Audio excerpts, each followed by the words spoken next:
नमस्कार दोस्तों। Faculty of law university of Delhi का सपना मैं भी देखता था जब मैं ग्रेजुएशन कर रहा था डीयू में। मुझे लगता था कि शायद ये एग्ज़ाम मैं कभी भी क्रैक नहीं कर पाऊँगा, ना ही कभी डीयू में पढ़ पाऊँगा वो भी लॉ क्योंकि रीज़न बीइंग कि हमें ऐसा लगता था जब मैं ग्रेजुएशन कर रहा था कि शायद लॉयर्स जो होते हैं डीयू के, वो बिल्कुल टॉप लेवल लॉयर्स होते हैं जो कि सच बात है, लेकिन यहाँ पर उतना ही मुश्किल है एडमिशन लेना भी।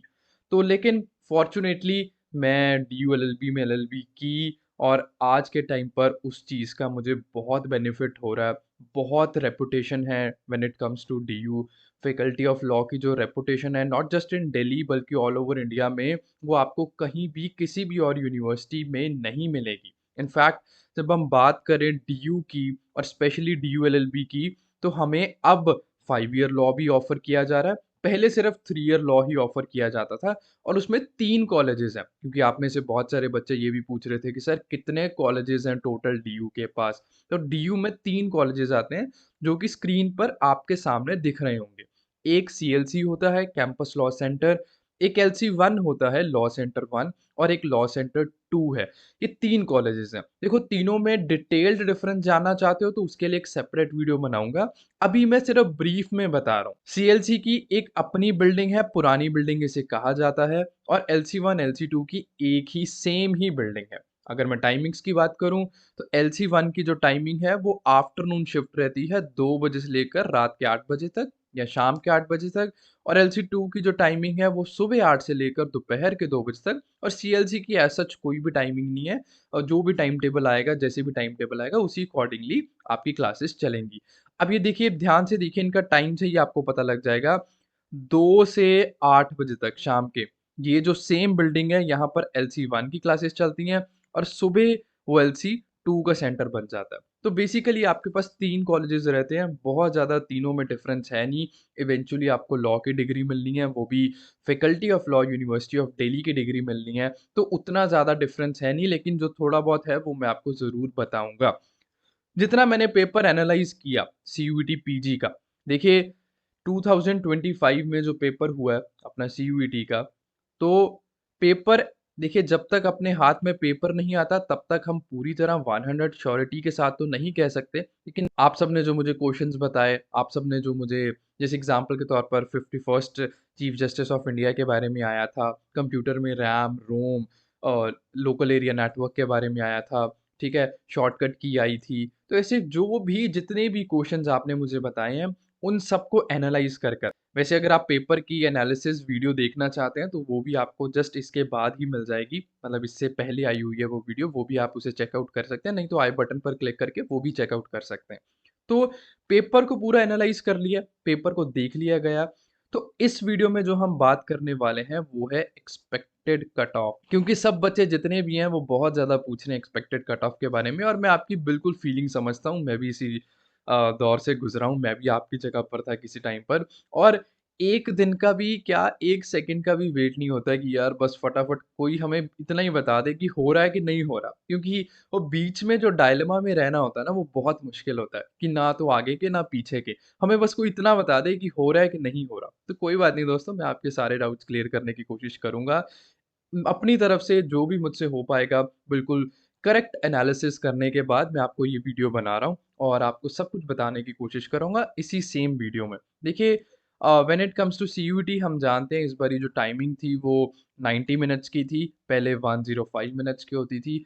लेकिन दोस्तों जितना मैंने पेपर को एनालाइज़ किया ना यार, वो मुझे इस बारी पेपर ईज़ी लगा। क्योंकि अगर आपसे कोई पूछ ले रैम की फुल फॉर्म, रोम की फुल फॉर्म, ये बिल्कुल ही डर इसरो का हेडक्वार्टर ये बहुत ही ईज़ी क्वेश्चंस में आता है। मतलब भी आप मान लीजिए कि इसमें कुछ डिफ़िकल्ट उतना ज़्यादा डिफ़िकल्ट नहीं है। मैं इसको मॉडरेट लेवल में भी नहीं रखना चाहूँगा। इसे ईज़ी टू मॉडरेट के बीच में रखना चाहूँगा और मैक्सिमम इंक्लिनेशन जो है वो ईज़ी की तरफ है। तो पेपर आपका ईज़ी था। मतलब आराम से भी आपने अगर अच्छे से पढ़ा हो, मैं ये नहीं कह रहा कि अगर आपने पढ़ा ही नहीं तो फिर तो देखो क्या ही होना।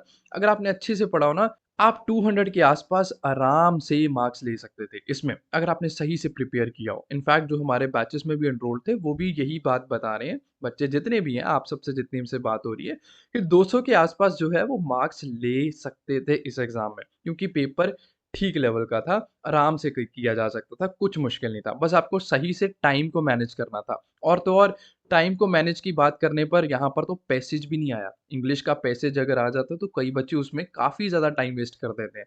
तो उसमें काफ़ी टाइम निकल जाता। इस बार तो पैसेज भी नहीं आया। तो टाइम भी मैनेज हो सकता था, हर चीज़ हो सकती थी, पेपर भी ईज़ी ही था। लेकिन चलिए कोई बात नहीं। अब हम एक्सपेक्टेड कट ऑफ के ऊपर बात कर लेते हैं। एक्सपेक्टेड कट ऑफ के ऊपर जाने से पहले एक छोटा-सा मैं आपको ज़रूर चीज़ बता देना चाहता हूँ। देखिए COQP11 ये अपना कोड है जो बच्चे लेना चाहते हैं एलएलबी में एडमिशन। देखिए COQP11 की जहाँ तक हम बात करें, तो बहुत सारे बच्चों ने ये पेपर दिया। मैं मान लेता हूँ इसमें रफ़ एग्ज़ाम्पल ले लेता हूँ, 1000 बच्चों ने ये पेपर दिया। एक रफ़ एग्ज़ाम्पल है, इसके थ्रू मैं आपको समझाने की कोशिश करता हूँ कि एक्सपेक्टेड कट ऑफ या कट ऑफ किन चीज़ों पर डिपेंड करती है। देखिए 1000 बच्चों में से मैं 500 बच्चे वो काउंट कर लेता हूँ, जो या तो एसएससी के थे, वैसे ही उन्होंने दे दिया प्रैक्टिस के लिए, या फिर उन्होंने ये एज़ अ बैकअप ऑप्शन भरा था। जैसे एग्ज़ाम्पल के तौर पर किसी बच्चे ने COQP12 भरा जो कि एमबीए का है, तो उसने सोचा कि यार अब आपको भी पता है 2 पेपर्स अलाउड थे, उसमें फ़ीस सेम थी, तो उसने सोचा कि यार क्यों ना चल मैं ये भी भर देता हूँ। या किसी ने करनी थी एमए हिस्ट्री या कुछ भी ऐसा कोई भी और कोर्स करना था, उसने सोचा कि नहीं यार चल ऐसा करता हूँ, मैं ना ऐसा COQP11 भी भर देता हूँ। तो उसने वो सब चीज़ें करके ऐसे भर दिया, एडमिशन उसे नहीं लेना। तो 500 बच्चे के लगभग लगभग ये सिर्फ़ एक आइडिया दे रहा हूँ कि अराउंड 500 आप मान लीजिए पहले ही बच्चे निकल चुके हैं, जिन्होंने COQP11 और हो सकता है वो 200 प्लस स्कोर कर रहे हों COQP11 में, लेकिन उन्होंने इसमें एडमिशन नहीं लेना। तो हमें उतना टेंशन करने की ज़रूरत नहीं है। अब बचे 500 और। देखिए 500 में से जो बचे 500 बचे हैं, मान लीजिए इसमें से 100 बच्चा चले जाता है किसी और यूनिवर्सिटी में, स्पेशली बीएचयू में। अब 100 का क्योंकि इसलिए एग्ज़ाम्पल ले रहा हूँ क्योंकि बीएचयू में सीट्स बहुत कम हैं। गाइज़ देखिए, डीयू की कट ऑफ में और बीएचयू की कट ऑफ में दोनों में डिफरेंस होता है। तो अगर आप बीएचयू की कट ऑफ भी एक्सपेक्टेड मेरे से जानना चाहते हैं तो आप प्लीज़ मुझे कमेंट कर देना, मैं ज़रूर बता दूँगा। लेकिन दोनों में डिफरेंस होता है, सेम नहीं होती। इसमें जो मैं बात करने वाला हूँ वो डीयू एलएलबी की कट ऑफ के बारे में बात करने वाला हूँ। ठीक है? तो अब एग्ज़ाम्पल पर वापस आते हैं कि मान लीजिए 500 में से 100 बच्चा चला गया बीएचयू, क्योंकि यार बीएचयू, डीयू दोनों में से एक में ही आप एडमिशन ले सकेंगे, और 400 बच्चा वो रह गया जिसने डीयू में एडमिशन लेनी है। हर साल ऐसे ही होता है। आप शायद अभी पहले साल आपने ये एग्ज़ाम दिया होगा, या ज़्यादा से ज़्यादा किसी ने ड्रॉप लिया तो दूसरे साल दिया होगा। मैं कई सालों से इस एग्ज़ाम को देखता आ रहा हूँ, जब से खुद डीयू एलएलबी दिया था, उसके बाद फिर सीयूईटी हो गया, तो सीयूईटी को भी 3 सालों से मैं देख रहा हूँ। देखिए, हर साल ऐसा ही होता है, पेपर बच्चा बहुत देता है। ऐसा नहीं है कि पेपर में अपीयर होने वाले बच्चे कम हैं, बहुत अपीयर हो रहे हैं। लेकिन एडमिशन लेने वाले इवेंचुअली उतने ही बचते हैं। क्योंकि डीयू में जो एडमिशन लेगा, वही बच्चे हैं जो सीरियसली लॉ में एडमिशन लेना चाहते हैं। हर बच्चा लॉ में एडमिशन नहीं लेगा, क्योंकि बच्चों ने ग्रेजुएशन की होती है, और कुछ बच्चे ऐसे होते हैं जो यूपीएससी की प्रिपरेशन कर रहे होते हैं। सोचते हैं चलिए सर कोई बैकअप ऑप्शन रख लेते हैं, लॉ की तरफ देख लेते हैं, तो लेकिन वो एडमिशन लेते नहीं इतनी जल्दी, क्योंकि उन्हें पता है कि 3 साल फिर से इधर जो है वो चले जाएँगे, इन्वेस्ट करने पड़ेंगे, तो इतनी जल्दी वो एडमिशन नहीं लेता। तो इवेंचुअली जो बच्चा बचता है वो यही 400 बच्चा ही बचता है। तो दोस्तों, बहुत नॉर्मल सी बात और सिंपल सी बात मैं आपको समझाने की कोशिश कर रहा हूँ, वो सीरियस कैंडिडेट जो है वो बहुत उतना ही बचता है। बहुत ज़्यादा सीरियस कैंडिडेट नहीं आता जो सच में लॉ में एडमिशन लेना चाहता है। अब डीयू की कट ऑफ के बारे में जब हम बात करें, तो मैंने आपको पहले पुरानी वीडियो जो आपने अगर मेरी देखी हो, सेफेस्ट स्कोर वाली, जिसमें मैंने एक्सपेक्टेड कट ऑफ और सेफेस्ट स्कोर, इससे पहले जो मैंने वीडियो बनाई थी उसमें भी आपको बताया था कि डीयू की जो कट ऑफ आती है ना, वो तीनों सेंटर्स की अलग-अलग आती है। जैसे सीएलसी की अलग आती है, एलसी1 की अलग आती है और एलसी2 की अलग आती है। देखिए इसके रीज़न्स मैं आपको डिटेल्ड वीडियो जब मैं बनाऊँगा बताऊँगा ना, तो मैं आपको बताऊँगा कि इन सब में कट ऑफ्स का डिफरेंस क्यों आता है। सीएलसी की सबसे हाईएस्ट कट ऑफ जाती है। मतलब अगर मैं बात करूँ कि 200 300 नंबर हैं सीयूटी पीजी के एग्ज़ाम में, तो सबसे हाईएस्ट जो कट ऑफ जाएगी वो सीएलसी की जाती है। उसके बाद जो सबसे लोएस्ट जाती है वो एलसी1 की जाती है, और जो मिड में रहती है, मतलब इन दोनों की कोई बहुत ज़्यादा डिफ़रेंस नहीं होता, पर मिडल में मान लेता हूँ जो मिड में रहती है, वो एलसी2 की रहती है। अब ऐसा क्यों है, ये डिटेल्ड वीडियो में बात करेंगे, इस वीडियो में पॉसिबल नहीं हो पाएगा। 1 एलसी2 और सीएलसी में इतना डिफ़रेंस क्यों आता है, बल्कि जब पास ही वही वही बिल्डिंग है, वही फैकल्टी है, वही यूनिवर्सिटी है, उसके बारे में हम डिटेल्ड वीडियो में बात करें। लेकिन ऐसा ही ट्रेंड है। तो जितने भी मैक्सिमम मार्क्स जिन बच्चों के आते हैं, क्योंकि अब जब भी आप सीएससीएस पोर्टल अभी फिल आउट करेंगे, उसमें आप अभी मैंने आपको बताया था कि आपको करना है, एडमिशन प्रोसेस वाली वीडियो में बताया था आपको। तो आपको वहाँ पर प्रेफ़रेंस फ़िल करनी है, सीएलसी की LC1 की, LC2 की, है ना? प्रेफ़रेंस फ़िल करनी है, तो मैक्सिमम बच्चे मुझे पता है सीएलसी फर्स्ट प्रेफ़रेंस भरेंगे। तो नेचुरल सी बात है सीएलसी की कट ऑफ जो है वो हाई ही जाएगी। वहीं अगर मैक्सिमम बच्चे अगर LC1 फर्स्ट कट ऑफ भर देंगे, तो सीधी-सी बात है LC1 की ही फर्स्ट कट ऑफ जाएगी। देखिए, पेपर को एनालाइज़ करने के बाद, बच्चों के अपीयर होने के बाद, बच्चों के रिव्यू के बाद, बच्चों की हर चीज़, आप सबकी हर चीज़ को मद्देनज़र रखते हुए हमने एक्सपेक्टेड कट ऑफ के नोट्स बना लिए हैं। देखिए, ये पूरा का पूरा मैंने डाटा अपने सामने रख लिया और एनालाइज़ कर लिया, परसेंटेज में हर चीज़ में एनालाइज़ कर लिया कि क्या कट ऑफ रहने वाली है, क्या नहीं। लेकिन उससे पहले आप प्लीज़ ज़रा पुरानी कट ऑफ्स को ज़रूर देखें। ये हमारी फर्स्ट कट ऑफ है जो कि 2024 की है। एडमिशन प्रोसेस में आपको बता देता हूँ, सीएसएस पोर्टल पर 3 राउंड्स होते हैं एडमिशन के। एक फर्स्ट होता है, एक सेकंड होता है, एक थर्ड होता है। तीनों में कट ऑफ्स डिफरेंट आती हैं। मतलब फर्स्ट कट ऑफ में जो कि आपके सामने 2024 की कट ऑफ है, आप देख सकते हैं 205 पे सीएलसी मिल गया है अनरिज़र्व्ड कैटेगरी में। लेकिन अगर मैं एज़ सच डीयूएलएलबी की बात करूँ, तो फिर तो एलसी1 को ही मैं कंसीडर करूँगा क्योंकि 186 जो कि लोएस्ट कट ऑफ गई है, 186 पर हमें डीयूएलएलबी जो है वो मिल चुका है। तो चाहे आपको डीयू मिले, चाहे आपको सीएलसी मिले, चाहे आपको एलसी1 मिले, आप डीयूएलएलबी के स्टूडेंट हो जाएँगे, बन जाएँगे, फैकल्टी ऑफ लॉ के स्टूडेंट बन जाएँगे। ये फर्स्ट कट ऑफ है, आपके सामने स्क्रीन पर आप देख सकते हैं, इसे एनालाइज़ हम कर चुके हैं। ये सेकंड कट ऑफ आई थी 2024 की और ऐसी ही थर्ड कट ऑफ आई थी जो कि सेकंड के नियर अबाउट थी, बहुत ज़्यादा डिफरेंस नहीं था। तो इसको हमने एनालाइज़ करने के बाद 2024 को एनालाइज़ करने के बाद हमने प्रिपेयर किया है 2025 की एक्सपेक्टेड कट ऑफ। देखिए, कट ऑफ बताने से पहले मैं आपको ये चीज़ बता रहा हूँ कि ये जो एक्सपेक्टेड कट ऑफ है, याद रखना ये सिर्फ़ एक्सपेक्टेड है। मान लीजिए मैं आपको कह देता हूँ कि 160 तक कट ऑफ जाएगी, आपके मार्क्स है 155, आप थोड़ा-सा डिसहार्टन हो जाते हैं, तो ऐसा कुछ भी करने की ज़रूरत नहीं है, ये सिर्फ़ एक एक्सपेक्टेड कट ऑफ है, ठीक है? हो सकता है आपको 155 पर भी मिल जाए, मैं तो बल्कि विश करूँगा कि सब बच्चों को मैक्सिमम बच्चों को सीट मिले और दोस्तों, आप बिल्कुल भी डिसहार्टन मत होना, ये सिर्फ़ एनालाइज़ करने के बाद, ट्रेंड देखने के बाद एक मेरा सिर्फ़ और सिर्फ़ एक एक्सपेक्टेड कट ऑफ है कि शायद इतना रहने वाला है। इससे ज़्यादा ये कुछ नहीं है। असली जो कट ऑफ है, वो हो सकता है थोड़ी-सी नीचे भी हो जाए, थोड़ी-सी ऊपर भी हो जाए। तो प्लीज़ इन इस सब चीज़ों को या मैं या कोई भी और अपने जो फेलो यूट्यूबर्स हैं, टीचर्स हैं, उनकी वीडियोज़ को देखकर डिसहार्टन मत होना। अभी हाँ, अगर आपके बहुत कम है, तो फिर मैं इस वीडियो में आपको ज़रूर बता दूँगा कि फिर आपको बैकअप ऑप्शन देख लेनी चाहिए। लेकिन अगर आपकी ऑन द लाइन है, जैसे मैं एग्ज़ाम्पल के तौर पर अभी मैं आपको बताऊँगा इसमें कि अगर आपके 150 आ रहे हैं, तो फिर आपको एडमिशन मिल सकती है। एग्ज़ाम्पल के तौर पर बता रहा हूँ। तो अगर आपके 149 है, 148 है, तो मतलब आप ऑन द लाइन हैं। आपको एडमिशन के चांसेस हैं, लेकिन अगर आपके 120 तक आ रहे हैं, तो फिर आपको एक बैकअप ऑप्शन ज़रूर देख लेना चाहिए। मेरी एडवाइस आपको यही रहेगी as your big brother, as your mentor, जो मर्ज़ी आप मान लीजिए एज़ योर फ्रेंड, मेरी आपको एडवाइस रहेगी कि गाइज़ फिर आप थोड़ा-सा कहीं और भी देखना शुरू कीजिए और उसके लिए भी एक सेपरेट वीडियो आ जाएगी आपको बैकअप ऑप्शन के लिए। तो चलिए, अब वापस आते हैं 2025 की कट ऑफ पर। देखिए, मैं भी ऐसे ही बताऊँगा जैसे आती है, पहले सीएलसी की, फिर एलसी1 की, फिर एलसी2 की एक्सपेक्टेड कट ऑफ। सबसे पहले हम बात करेंगे अनरिज़र्व्ड कैटेगरी की, फिर हम बात करेंगे ईडब्ल्यूएस कैटेगरी की, फिर हम बात करेंगे ओबीसी कैटेगरी की, फिर हम बात करेंगे एससी कैटेगरी की और फिर हम बात करेंगे एसटी कैटेगरी। बारी-बारी सबकी बात करेंगे कि क्या एक्सपेक्टेड कट ऑफ रहने वाली है। देखिए, मैं पहले ही बता चुका हूँ पेपर हल्का-सा ईज़ी है, तो मुझे ऐसा लग रहा है कि हल्की-सी, थोड़ी-सी, मैं ये नहीं कह रहा कि हाँ, अगर पहले 200 थी तो अब 210 पर कट ऑफ जाएगी, नहीं ऐसा नहीं कह रहा।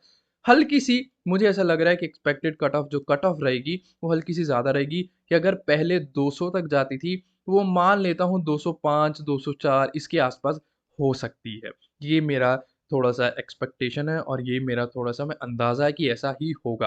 और जहाँ तक दोस्तों कट ऑफ की बात की जाए, मैं पहले ही आपको बता रहा हूँ 3 राउंड्स होते हैं, लेकिन मैं ये आपको फर्स्ट नहीं बता रहा। मैं तीनों की एवरेज करके बता रहा हूँ कि वो लोएस्ट, लीस्ट कौन से नंबर हैं जहाँ पर आपको डीयूएलएलबी में एडमिशन मिल जाएँगे, ठीक है? मतलब आप समझ रहे हैं? पुरानी वीडियो में मैंने आपको वो मैक्सिमम मार्क्स बताए थे जिसमें आप सेफ ज़ोन में रहेंगे।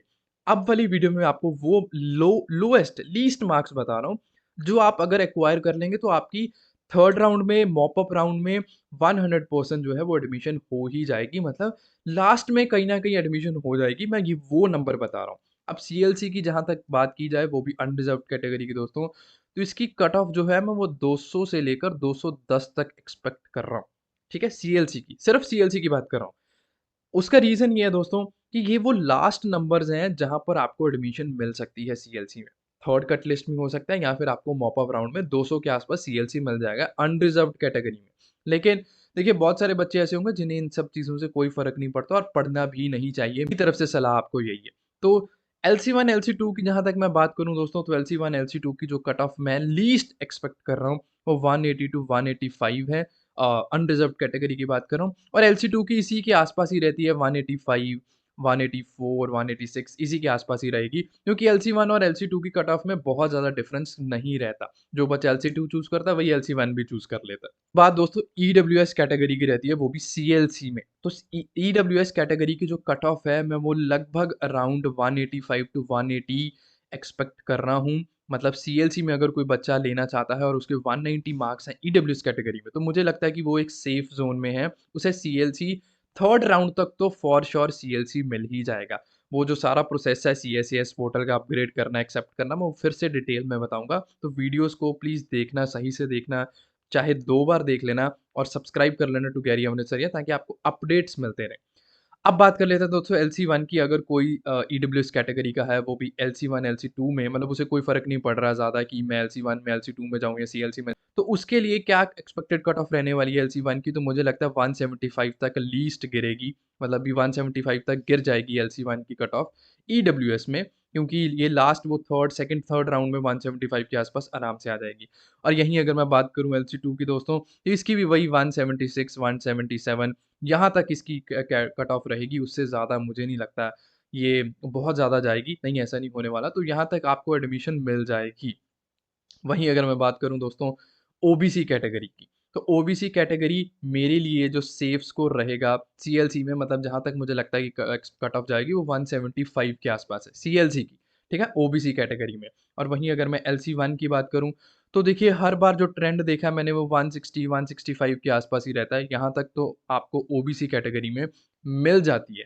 और एक चीज़ दोस्तों मैं इस वीडियो के बीच में बता रहा हूँ, लेकिन मुझे बतानी पहले चाहिए थी कि आप जो एक्सपेक्टेड स्कोर कार्ड आप एक्सपेक्ट कर रहे हैं ना कि मेरे इतने मार्क्स आएँगे, इतने आएँगे। देखिए स्कोर कार्ड में ना बहुत बारी चेंज हो जाते हैं। आप एग्ज़ाम्पल के तौर पर 180 एक्सपेक्ट कर रहे हैं, लेकिन कई बारी बच्चों का 160, 150 यहाँ तक गिर जाता है और कई की बारी 1-2 नंबर बढ़ भी जाते हैं। तो आप जो एक्सपेक्ट कर रहे हैं वो 100% अभी श्योरिटी से पता नहीं आएँगे, नहीं आएँगे।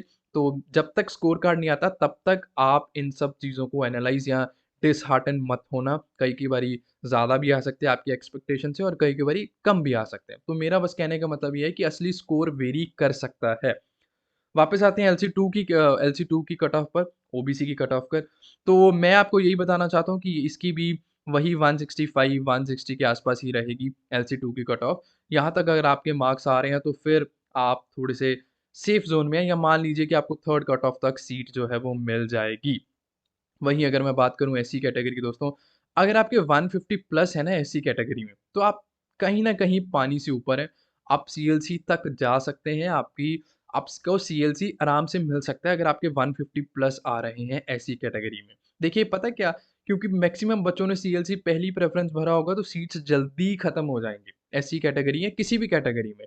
तो मार्क्स 150 प्लस में आपको फॉर श्योर कोई ना कोई कॉलेज तो मिल जाएगा। सीएलसी मतलब उसके चांसेस मैं आपको बता रहा हूँ कि 150 प्लस में आपके पास चांस है सीएलसी लेने का। उसके बाद अगर मैं एलसी1 करूँ मतलब एलसी1 मतलब कि जो लीस्ट मार्क्स जहाँ पर आपको 100% मिल जाएगी स्कोर, वो मैं लगभग 135 टू 140 के आसपास रखना चाहूँगा। यहाँ पर आपको सीट मिल जाएगी एससी कैटेगरी की बात कर रहा हूँ और अगर एलसी2 की बात करूँ तो वही 142, 143 इसी के आसपास। एलसी2 का हम इतना ज़्यादा स्पेसिफ़ाई करके इसलिए नहीं बता रहा क्योंकि इन दोनों की ऑलमोस्ट सेम रहती है कट ऑफ। एलसी1 की 1-2 नंबर कम हो जाती है, एलसी2 की 1-2 नंबर ज़्यादा हो जाती है, उससे ज़्यादा फ़र्क नहीं पड़ता। देखिए, वहीं मैं एसटी कैटेगरी की बात करूँ, तो मेरे लिए सीएलसी अगर कोई बच्चा एसटी कैटेगरी की लेना चाहता है, तो एक्सपेक्टेड कट ऑफ वही 105 प्लस रहने वाली है। मतलब आपके 110 आ रहे हैं, 106 आ रहे हैं, 107 आ रहे हैं, तो आपको सीएलसी मिलने के काफ़ी हाई चांसेस हैं। एलसी1 की अगर मैं बात करूँ तो 70 टू 75 एक्सपेक्टेड कट ऑफ रहने वाली है मतलब ये वो लीस्ट नंबर है, लास्ट मार्क्स है जहाँ पर आपको सीट मिल जाएगी, फॉर्च्यूनेटली मिल जाएगी।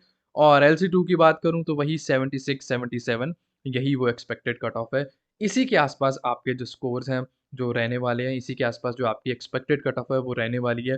पेपर 300 नंबर का था, ठीक है? 300 में से बहुत सारे बच्चे ऐसे भी हैं जो 250 के आस-पास एक्सपेक्ट कर रहे हैं, which is very, very good. I would say कि बहुत अच्छा परफ़ॉर्म किया आपने, ठीक है? लेकिन वो कम बच्चे होते हैं।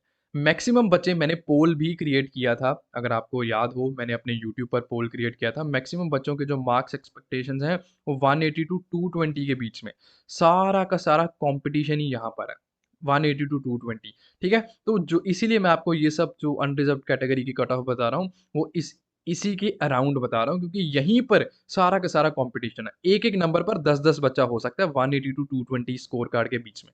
तो ये थी मेरी एक्सपेक्टेड कट ऑफ की वीडियो। मैं इसके बाद specific to first round, second round, third round की कट ऑफ लेकर आऊँगा, एक वीडियो लेकर आऊँगा, जिसमें सिर्फ़ यही बताऊँगा कि फर्स्ट राउंड में कितनी जा सकती है, फिर उसके बाद बताऊँगा सेकंड में कितनी, फिर बताऊँगा थर्ड में। ये जो वीडियो है, एक जर्नल वीडियो है कि यहाँ तक तो आपको सीट मिल ही जाएगी। तो ये एक जर्नल वीडियो, इसके बाद एक स्पेसिफिक लेकर आऊँगा। लेकिन वो सब वीडियोज़ देखने के लिए, समझने के लिए प्लीज़ सब्सक्राइब कर लें to Garry Amritsariya. Like, share, comment आप सब जानते ही हैं, मुझे आपको ये कहने की ज़रूरत नहीं है, आप सबके कारण ही मैं यहाँ हूँ। बात नहीं इस वीडियो को देखने के लिए थैंक यू। जो भी आपके कमेंट्स हैं, जो भी आप बताना चाहते हो, वो नीचे आप कमेंट बॉक्स में लिख सकते हैं। और हमने क्लैट का बैच, सीयूईटी पीजी का बैच, लीगल रीज़निंग का बैच, अगर आप लॉ भी पढ़ना चाहते हैं, वो भी शुरू कर दिया है। आप हमारे लर्निंग एज प्लेटफ़ॉर्म पर उसे जाके एनरोल हो सकते हैं उन बैचेज़ में। इस वीडियो को यहीं रखते हैं दोस्तों, नमस्कार।